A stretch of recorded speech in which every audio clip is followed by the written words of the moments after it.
Tapi kalau kitanya sakit, kita nggak menerima, kita nggak siap itu mental, susah sih, betul. itu anaknya kasihan. Kembali lagi ya kesehatan mental. Kesehatan. Iya, kembali lagi memang kesehatan mental. Makanya support system yang luar biasa itu. Itu salah satunya. Jadi sebelum kita Allah ngasih kita anak berkebutuhan khusus, kita dulu yang disehatkan. Iya, Kita dulu yang harus dipersiapkan. Siap mental.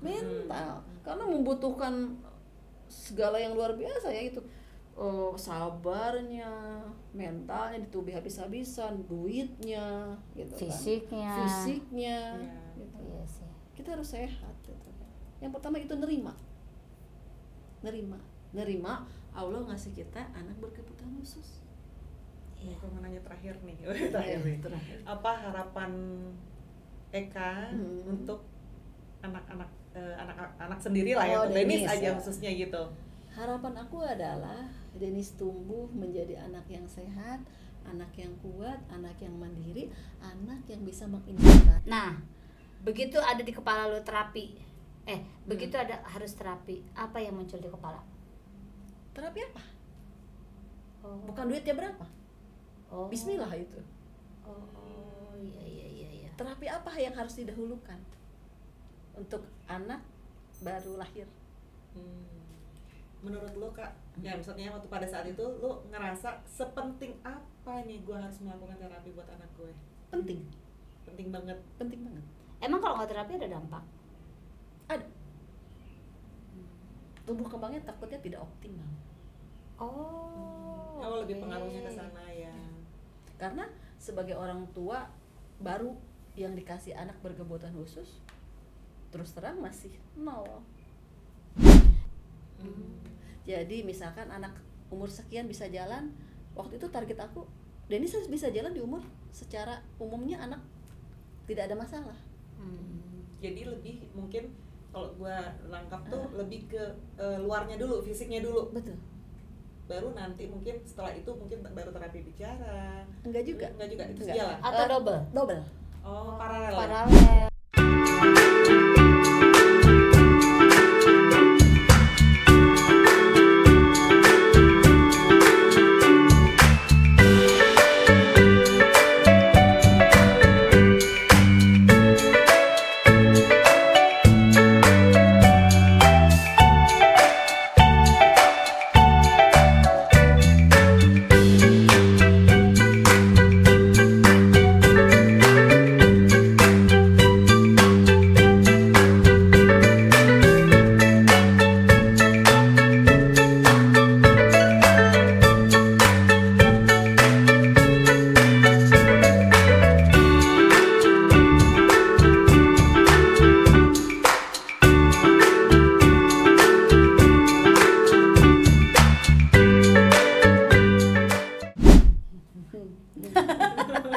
Tetap ya. Aku penasaran Kak, begitu Denis itu terdiagnosa Down syndrome, kan terapi ya? Menyadari kan lo harus terapi? Belum. Belum kepikiran? Belum. Terus dokter nyuruh atau gimana? Enggak.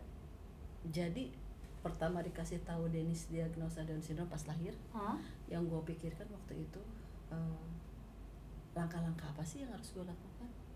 Enggak, maksud gue gini, iya langkah-langkah. Maksud gue begitu lo menyadari misalkan dia harus terapi gitu. Belum tahu itu terapi. Masih belum tahu harus ngapain. Pokoknya yang waktu itu yang gue pikirin adalah betul nggak anak gue itu didiagnosa Down syndrome itu betul apa tidak? Betul nggak Denis itu betul-betul Down syndrome? Jadi dia terus begitu tahu dia memastikan dulu nih anak gue gitu kan. Mungkin dalam hati juga dia masih berharap mungkin ya ada dalam hati waktu gitu. itu semoga diagnosanya salah gitu kan. Makanya waktu itu fokusnya ke situ dulu. Nah terus begitu iya Nah baru apa sih yang harus saya lakukan? Gitu kan? Aku browsing dulu kan tahapan-tahapannya apa, gitu kan? Oh ternyata harus ada terapi. Nah begitu ada di kepala lo terapi, begitu ada harus terapi, apa yang muncul di kepala? Terapi apa? Bukan duitnya berapa? Bismillah itu. Iya. Terapi apa yang harus didahulukan untuk anak baru lahir. Menurut lo Kak, ya maksudnya waktu pada saat itu lo ngerasa sepenting apa nih gue harus melakukan terapi buat anak gue? Penting banget. Emang kalau nggak terapi ada dampak? Ada. Tumbuh kembangnya takutnya tidak optimal. Lebih pengaruhnya ke sana ya. Karena sebagai orang tua baru yang dikasih anak berkebutuhan khusus, terus terang masih nol. Tapi gini Kak, yang Pengalaman. menurut aku orang pada saat orang berpikir nih anak harus terapi nih, pasti orang akan berpikir biaya. Pasti, ya nggak sih? Pasti. Nah, lo kok bisa tidak berpikir ke sana? Enggak, bismillah. Berarti lo meyakini Allah akan kasih rezeki aja gitu? Iya. Ya fokus gue saat itu adalah terapi apa gitu. Keren ya dia? Bagus ya. Keren ya? Keren banget Bagus ya? banget. Iya, aku salut itu. Karena orang biasanya, ya terapi, berapa lagi Bu terapinya itu? Di mana lagi? Kayak gitu tuh. Iya. Enggak. Jadi udah bismillah aja gitu, ada jalannya. Jadi yang di otak gue waktu itu adalah Denis harus terapi apa? Tahapan-tahapan terapi apa yang harus saya lalui? Waktu terapi pertama kali apa? Fisioterapi. Jadi lebih untuk ke fisioterapi itu motoriknya gini, berarti. ya. Jadi gini, kalau anak Down syndrome itu kan lemah otot. Ya kan? Lemah otot, jadi semacam kayak tidak bertulang. Oh gitu. Ya. Jadi duduk, jadi betul-betul Duduknya Mama, melemah gini gitu. aja. Ya untuk belum bisa duduk ya masih baik. Betul-betul kayak apa sih? Kayak bukan daunnya apa diginiin lotoy, lemah lah intinya. Iya, lemah gitu. otot gitu Lemah kan, otot, lemah ya. otot. Jadi waktu itu fokusnya saya harus terapi apa ini? Terapi apa aja gitu. Jadi yang tahap pertamanya Fisioterapi untuk biar tulang-tulangnya kuat gitu kan, biar waktu itu fokus aku gimana caranya terapi apa yang harus dilakukan biar tumbuh kembangnya optimal sesuai dengan perkembangan di usianya. Jadi misalkan anak umur sekian bisa jalan, waktu itu target aku Denis harus bisa jalan di umur secara umumnya anak tidak ada masalah. Jadi lebih mungkin kalau gua lengkap tuh lebih ke luarnya dulu, fisiknya dulu. Betul. Baru nanti mungkin setelah itu mungkin baru terapi bicara. Enggak juga itu Enggak. jalan. Atau double?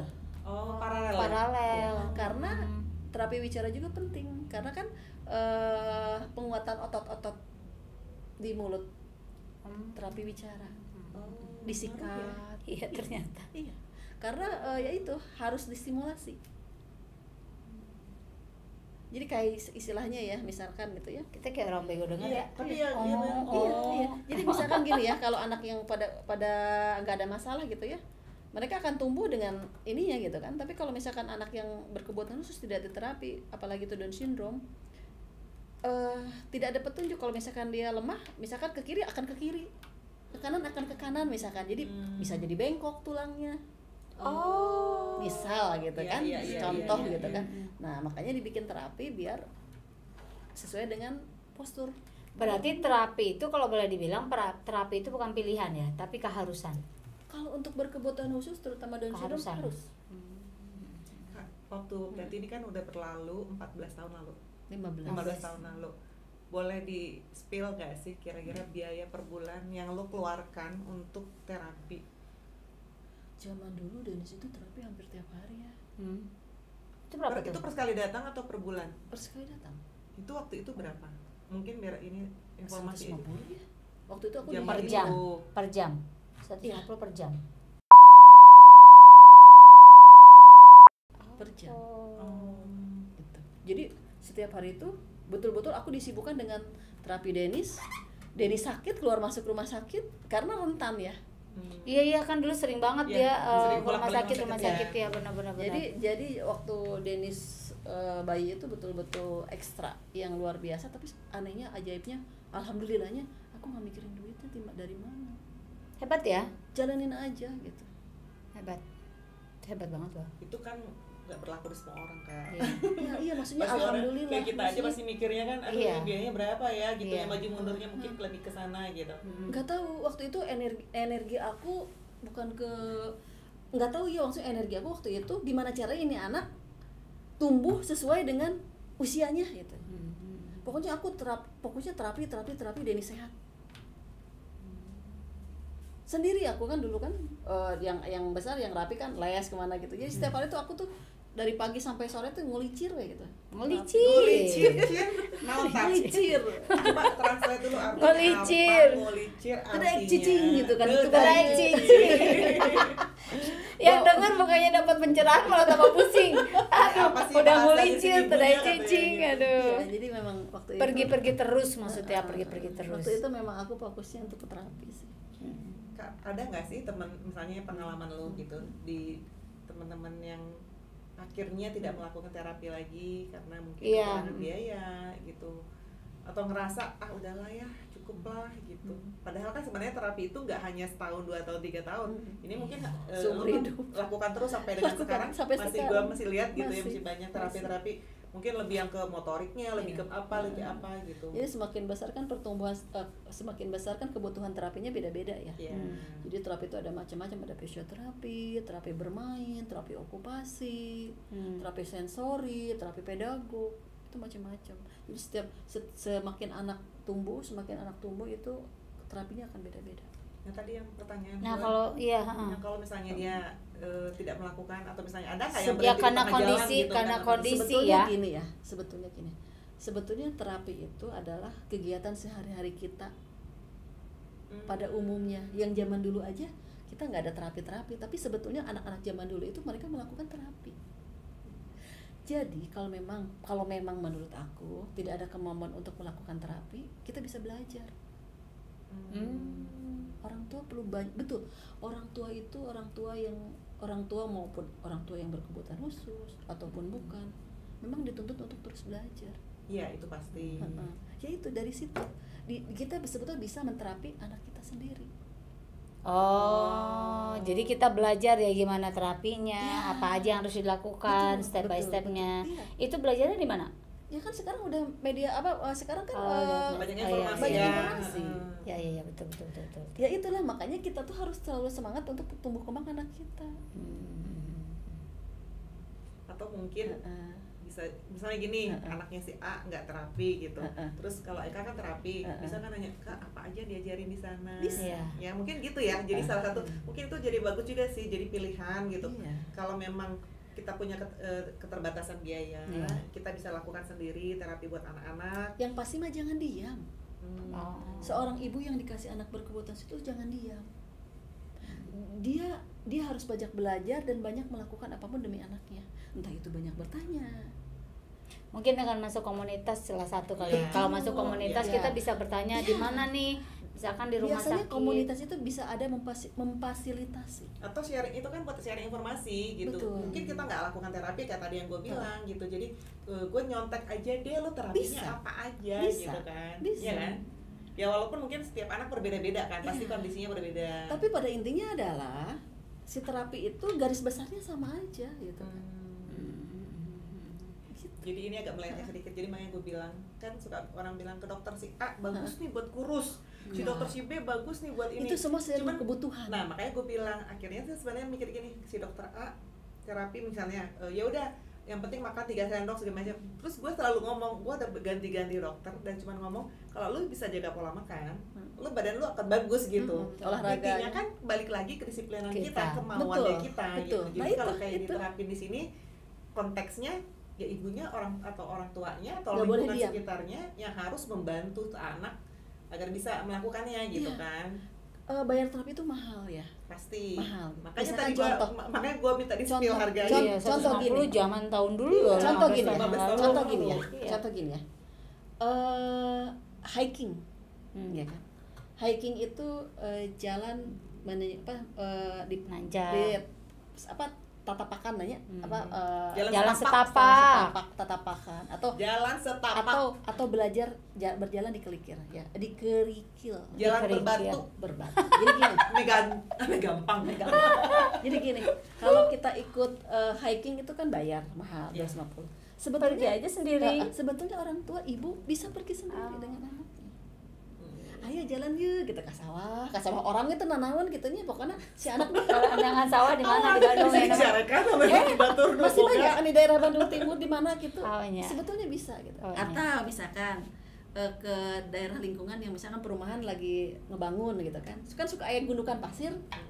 Oh, diinjak-injak pasir-pasirna. Nah, Oh. sebetulnya semua bisa dijadikan tempat untuk Oh, aku rasa intinya kembali ke alam gak sih? iya, bisa kembali ke alam. Jadi dengan jalan di tanah, jalan di batu, misalnya Itu memanjat. Itu hiking itu. Iya, kan kembali ke alam itu pada hiking. dasarnya kan ya. Hiking terapinya banyak membantu juga. Terus yang kedua berenang. Oh iya, berenang. Berenang tuh buat segala aspek anak sih. kecil juga bisa gitu. Berenang gitu kan. Atau jalan-jalan pagi gitu kan sama anak. Itu terapi loh sebenarnya.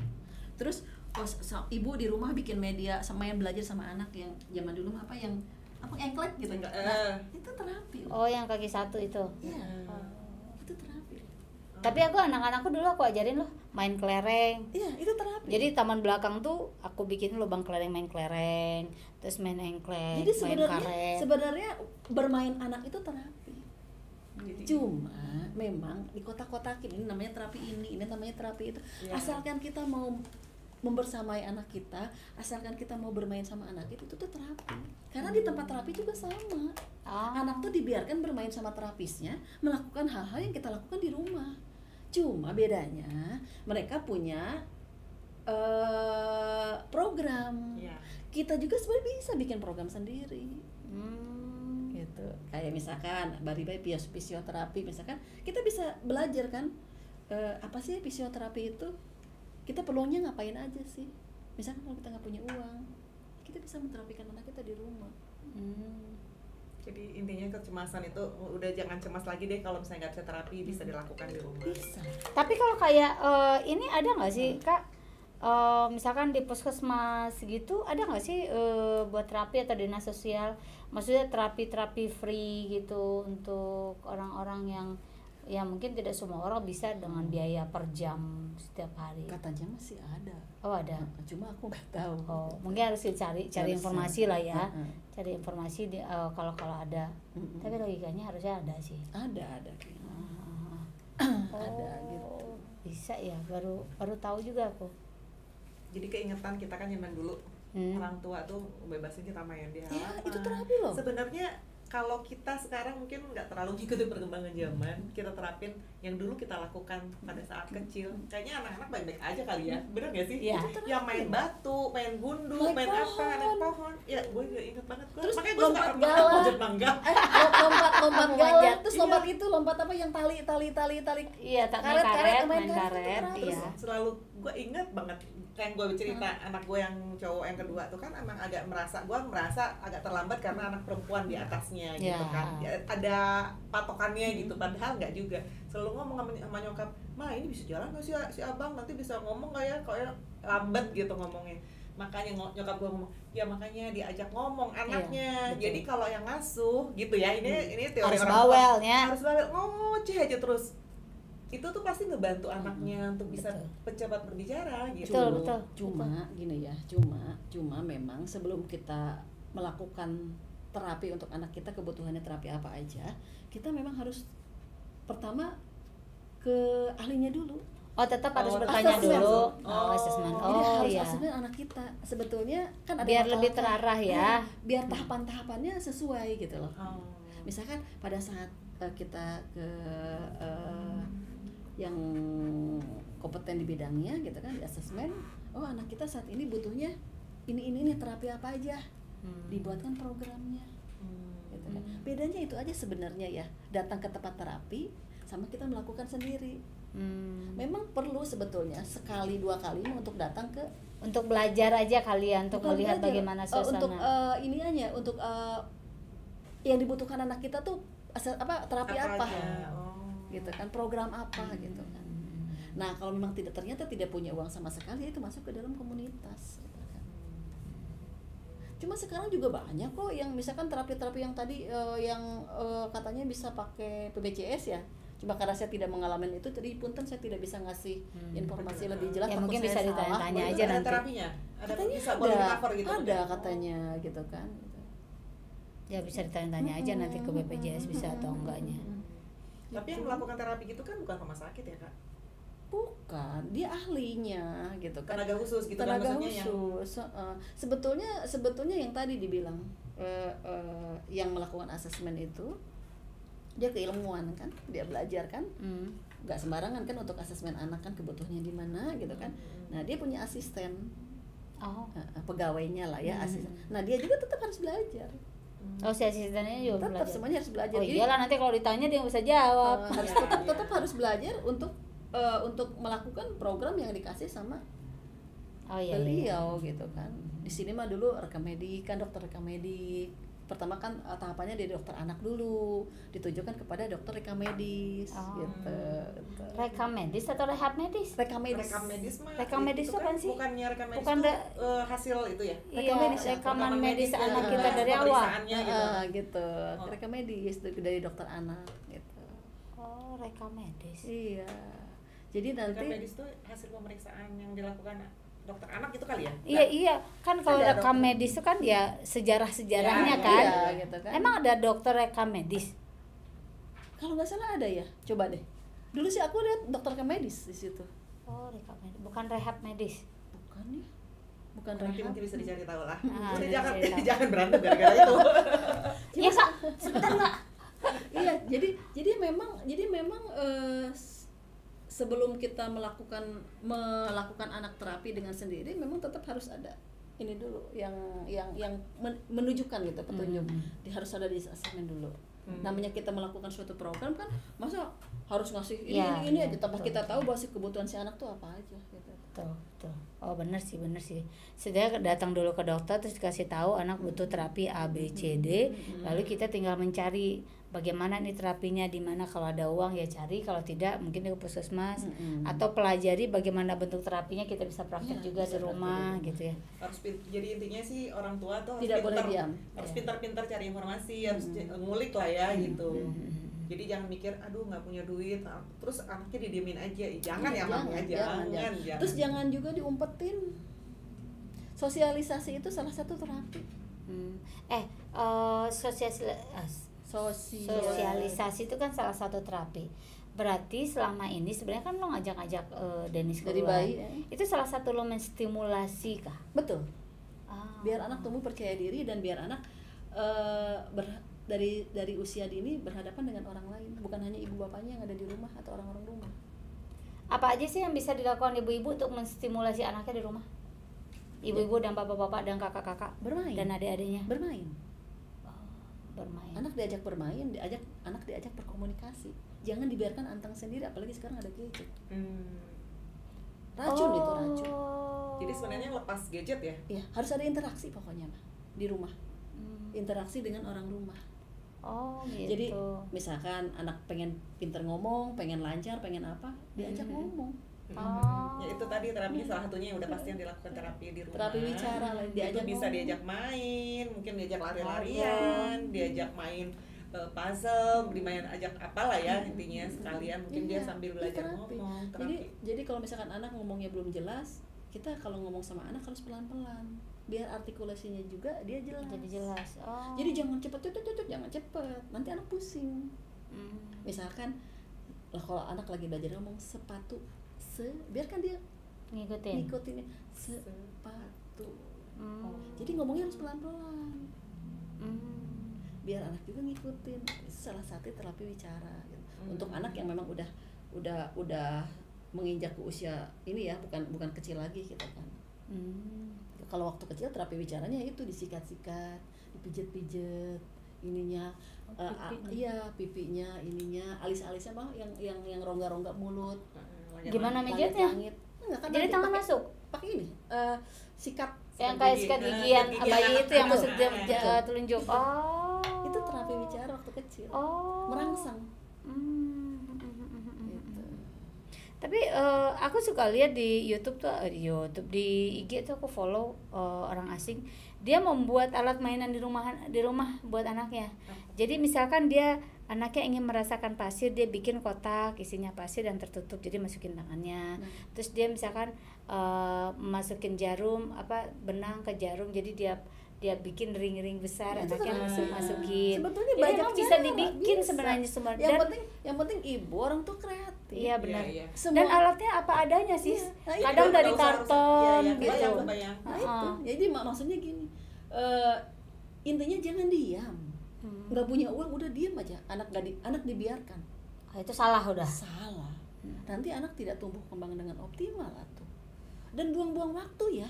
Sebetulnya kalau anak berkebutuhan khusus itu berpacu dengan waktu. Semakin dibiarkan, istilahnya kayak tulang-tulang ya, semakin kuat, semakin kalau misalkan tidak diinikan malah jadi lembek terus. Gitu. Jadi memang berpacu dengan waktu gitu loh. Sayang aja kalau buang-buang waktu. Anak dibiarkan nggak punya uang, misalkan nggak punya uang buat terapi, didiamin anak cul aja gitu, nggak diajak bermain. Berarti emang kita harus mama harus kreatif ya. Harus kreatif, harus pintar, harus terus mau belajar gitu kan. Berarti apakah tadi gue mau nanya sih, apakah udah sekolah nih kan, sekolah inklusi ya, itu tuh salah satu bagian dari terapi nggak sih? Iya dong. Sekolah? Iya. Salah satu bagian dari terapi. Pokoknya apapun yang kita lakukan sama anak bersama tumbuh kembangnya itu adalah bagian dari terapi. Berenang pun terapi, main band itu terapi, main drum itu terapi, main piano itu terapi. Itu semuanya terapi. Jadi collab lah itu ya, kolaborasi dari sekolah, terapi. Keluarga, semua lah ya. Iya. Berarti itu sebabnya kita kenapa harus cari sekolah yang sinkron ya. Maksudnya yang sinkron tuh maksudnya ada terapi ya, inklusi itu. Sesuai di rumah kita kebutuhan terapi, anaknya. terus di sekolah juga terapi gitu ya. Di luar juga terapi. Sebetulnya alasan aku mau masukkan anak ke sekolah inklusi itu adalah, ada nggak pertanyaannya? Jadi biar anak aku khususnya ya, salah satu alasan biar anak aku melihat ke perilaku teman-temannya yang tidak ada masalah. Itu salah satu terapi, kan anak meniru ya. Ya kayak sebelumnya kan kita pernah bahas tuh, kan ada di pembahasan sebelumnya, kenapa nggak dimasukin sekolah SLB misalnya gitu kan. Ya itu. Berarti lebih ke dia bisa melihat anak-anak yang normal normal seusianya gitu. Jadi dia bisa mengikuti juga kan. Jadi bisa meniru gitu lah. Gitu kan. Itu salah satu alasan aku sama suamiku memasukkan anak ke sekolah inklusi. Berarti tapi suka ini Kak, bekerja sama dengan guru gitu masalah terapi gitu. Sebetulnya bukan masalah itunya juga ya. Kan di sekolah juga kan ada asesmen ya. Ya kan, mereka nanti memberikan program apa. Intinya tadi saya bilang, orang tua itu tidak boleh diam. Apapun mau di sekolah inklusi, mau di sekolah SLB, mau di tempat terapi, tetap kita harus ada kerjasama.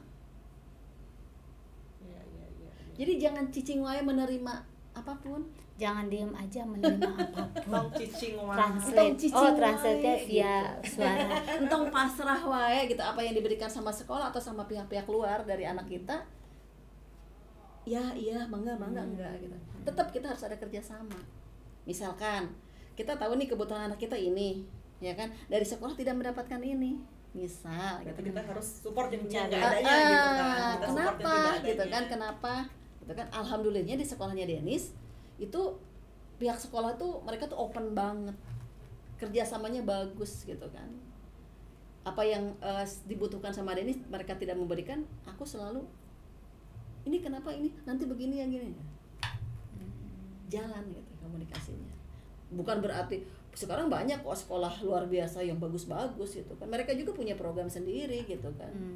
Untuk anak-anak berkebutuhan khusus mereka juga bagus gitu kan. Cuma bedanya mungkin kalau anak luar biasa itu kan mereka itu kumpulan anak-anak memang luar biasa gitu kan. Jadi gitu semuanya, kan. jadi mereka tidak berbaur dengan yang ini ya. Yang tidak berbaur dengan anak yang tidak ada masalah gitu kan. Jadi perkumpulannya memang anak-anak yang luar biasa semua gitu kan. Kalau yang anak-anak inklusi, sekolah inklusi kan berbaur dengan anak-anak pada umumnya. Iya. Itu nggak pernah ada bully kakak? Sebetulnya Maksudnya aku ngebayangin ya, Sebetulnya kadang-kadang kan gini. anak itu mungkin dia tidak niat membuli, cuman dia melihat sesuatu yang berbeda. Kok kamu ini sih Nah, misalnya. Nah, itulah sekolah inklusi itu sekolah yang anak-anaknya itu sudah terbiasa bergaul dengan anak-anak yang punya keterbatasan. Jadi mereka justru tidak membuli, justru mereka aware. Mereka lebih menjaga gitu kan. Oh, jadi anak-anak Iya. yang lain pun dibekali di ilmu. Iya. Misalnya ya bagus juga sih ya dia. Iya, Jadi iya. anak-anak itu Mereka jadi justru menjaga. paham gitu kalau misalnya bahwa nggak semua anak loh kayak kalian. Iya, Jadi betul. temannya Penerimaan. begini terima ya gitu kan. Penerimaan, Mungkin dari iya. pihak sekolah akan mengajarkan hal-hal seperti Dan itu. sekolah mengajarkan juga how to treat anak ini. Ya, Bagaimana bully sih cara- pasti akan ada. Cuma karena keterbukaan pihak sekolah dan orang tua tidak ada yang diumpetin, jadi setiap kali ada sedikit melenceng dan melukai perasaan anak, kita akan langsung untuk Menyampaikan ke gurunya. bukan menyampaikan, kita akan langsung aware gitu loh. Kenapa begini, kenapa begitu? Kita ada diskusi. Di semua sekolah pasti akan ada bully, tapi kadarnya adalah yang berat, Level kadarnya berbeda-beda. berbeda-beda gitu kan. Nah, di sekolah inklusi sebetulnya pasti ada gitu, nggak mungkin nggak ada gitu. Cuma ya itu saya bilang, karena keterbukaan pihak orang tua dan sekolah, semuanya bisa diatasin sebelum masuk ke dalam level yang Lebih ini. yang membuat anak frustasi. Iya, yang lebih parah gitu. Yang lebih parah gitu kan. Kalau yang di sekolah-sekolah, misalkan anak berkebutuhan khusus disatuin ke sekolah yang umum yang nasional, ya, yang kasihan tidak ya. kasihan. Kasihan. Karena itu controllingnya, Iya. kontrolnya kan kurang. Iya. Benar.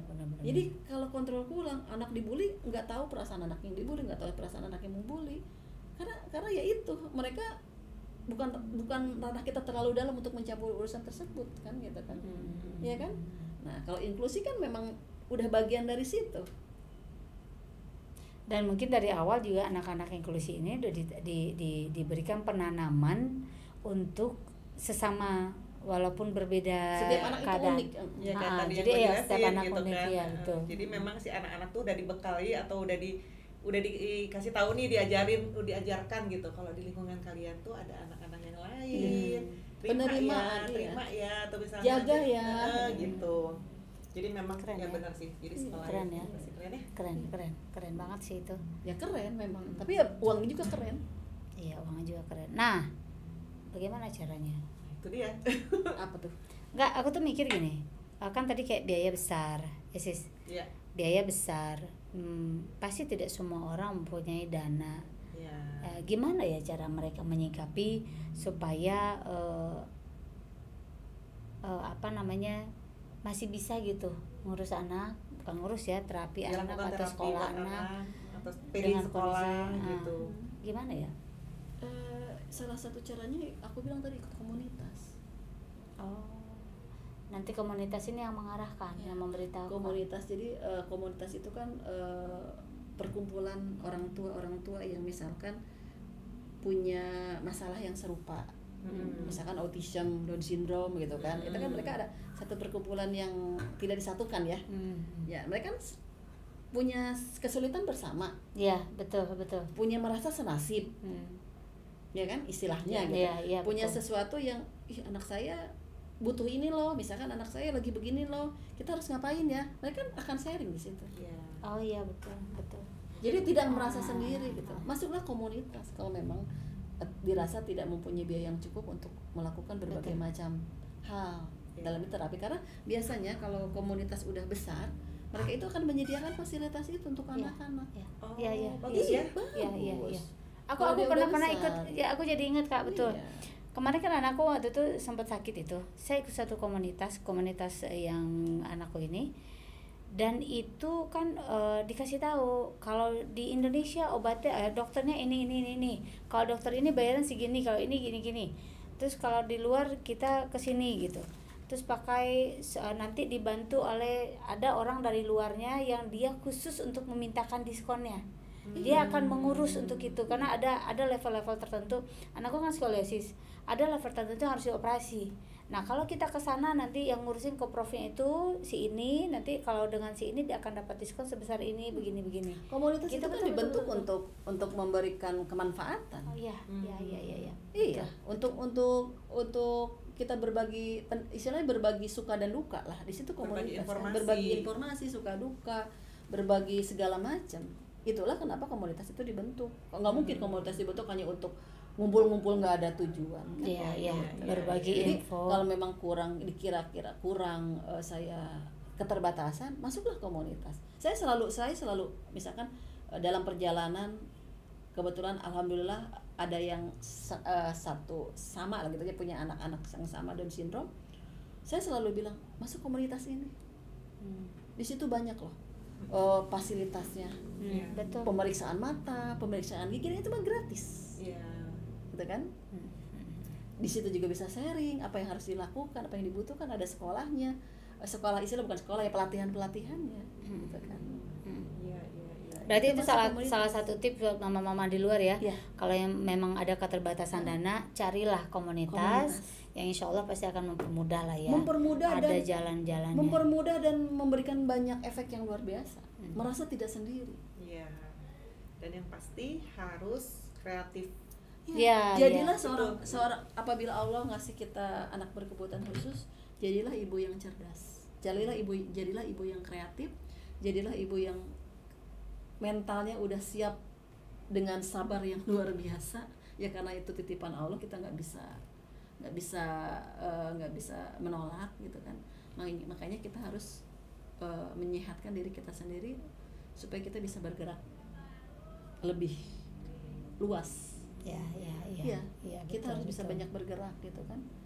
Karena kalau misalkan itulah karena itu kalau salah satu hal yang perlu ditanamkan. Kalau kita dikasih Allah anak berkebutuhan khusus, sebetulnya yang di treatment pertama itu bukan anak, orang tua. kita orang tua. Tuh. Kalau kita orang tuanya udah siap mental, sehat, menerima, insya Allah bisa jalan. Tapi kalau kitanya sakit, kita nggak menerima, kita nggak siap itu mental, susah sih, betul. itu anaknya Jadi kasihan. kembali lagi ya, kesehatan mental. Kesehatan. Iya, kembali lagi memang kesehatan mental. Makanya support system yang luar biasa itu. Itu salah satunya. Jadi sebelum kita Allah ngasih kita anak berkebutuhan khusus, kita dulu yang disehatkan. Iya, Kita dulu yang harus dipersiapkan. siap mental. Karena membutuhkan segala yang luar biasa ya itu. Sabarnya, mentalnya ditubi habis-habisan, duitnya, gitu Fisiknya. kan. Fisiknya, Iya. gitu. Iya sih. Kita harus sehat. Gitu. Yang pertama itu nerima. Allah ngasih kita anak berkebutuhan khusus. Aku mau nanya terakhir nih. Terakhir. Apa harapan Eka untuk anak sendiri lah ya, untuk Denis aja khususnya gitu. Harapan aku adalah Denis tumbuh menjadi anak yang sehat, anak yang kuat, anak yang mandiri, anak yang bisa menginspirasi dan membawa banyak manfaat untuk orang sekitar. Amin. Semoga Dan itu rasanya udah gue lihat dari sampai sekarang udah kelihatan gitu ya, benar gak sih? Eka ini juara. Aku terharu sih dengarnya. Aku juga kebayang gini Kak. Ada kalanya saya kalau melihat anak berkebutuhan khusus apapun itu ya, nggak cuma Down syndrome, mungkin ada autis segala macam. Aku suka kepikiran orang tuanya pasti merasa gue hidup sampai kapan sih, anak gue gimana. Aku juga pengen nangis dengarnya. Jangankan gitu ya. Enggak, soalnya aku kepikiran gini, pasti apapun di kepalanya itu, umur kan kita nggak tahu ini anakku gimana nanti kalau aku nggak ada gitu loh.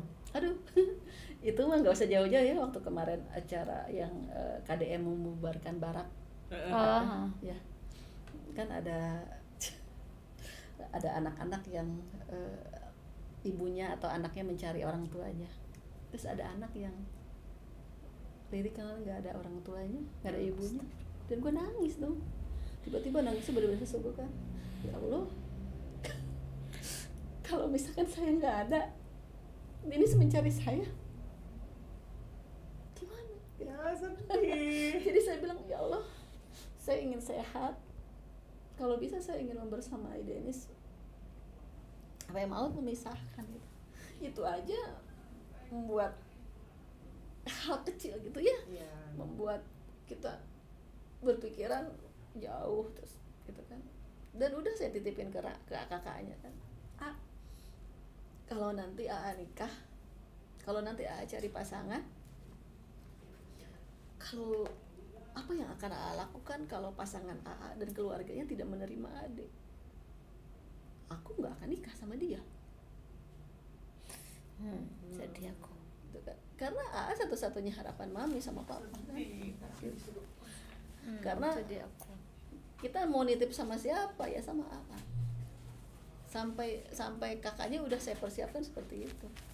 Karena kita nggak akan tahu umur kita kan. Aku sedih. Gitu. Ya, ya mungkin bukan hanya ibu yang punya anak berkebutuhan khusus sebenarnya kan. Iya. Semua ibu akan merasa anakku gimana kalau gua nggak ada. Dan itu selalu kalau aku lihat ibu-ibu yang begitu tuh pasti itu yang di kepala gimana, pasti ibunya tuh mikir kalau gue nggak ada gimana gitu. Kan ditutupnya sama yang melo-melo nih. Aku jadi sedih sih, aku sebelah. Salah nih gue nanya, tapi memang itu kan harapan seorang ibu lah gitu. Semua. Mau anak ABK, mau anak kebutuhan khusus, mau anak normal sekalipun yang namanya orang tua, pasti ada saatnya dia ngerasa, aduh, gua kalau ninggalin anak gimana nih gitu. Makanya kan. sebisa mungkin, semaksimal mungkin kita pengen anak kita mandiri. Iya. Biar nggak terlalu menyusahkan. Makanya Eka merasa maksimal banget gitu, biar anak tuh benar tumbuh dengan selayaknya anak normal gitu kan, yang dia mungkin nanti bisa fight sendiri dengan hidupnya gitu. Iya itu. Iya, orang ngelihat apa yang udah saya lakukan ke Denny sudah maksimal, padahal saya ngerasa belum, masih banyak. Kadang ya itu ya, apa ya namanya, selalu pengen memberikan yang terbaik. Semua ibu pasti sama. Iya. Mau ibu anak berkebutuhan khusus atau bukan. Betul. Jadi gitu. Aduh aku sedih. Jadi tadi aku coba nyimpulin tadi apa aja mungkin terkait biaya, ibu-ibu jangan khawatir, bisa masuk pertama mungkin bisa cari komunitas yang sesuai dengan kebutuhannya. Jangan pernah merasa capek atau menyerah untuk berhentilah udah capek nih nggak mau terapi atau mau segala macam gitu. Teruslah berusaha. Dan ingat, kalian tidak hanya sendiri, di luar sana banyak yang merasakan hal yang sama. Iya. Mungkin itu aja. Begitu. Dan bisa jadi puskesmas atau di rumah juga bisa terapi. Tapi yang pasti ilmunya kita tambah terus sehingga kita bisa melakukan Jangan itu di berhenti rumah. belajar. Jangan berhenti belajar. Sekarang kan banyak kemudahan. Belajar bisa di mana aja. Seperti halnya yang dulu yang saya lakukan kan, setelah dikasih tahu Dennis Down syndrome kan, saya langsung buka kan, langsung browsing tahapannya apa, komunitasnya apa, itu yang saya lakukan dulu. Jadi waktu itu saya belum ngerasa down ya, karena memang belum ada kepastian Dennis Down syndrome, tapi Masih saya ada udah, harapan lah. tapi saya sudah melakukan itu masih di rumah sakit. Keren. Jangan berhenti untuk belajar, apapun keadaan kita. Semangat. Pesan hari ini, semangat selalu. Semangat Mami, semangat. Bye-bye. Dadah.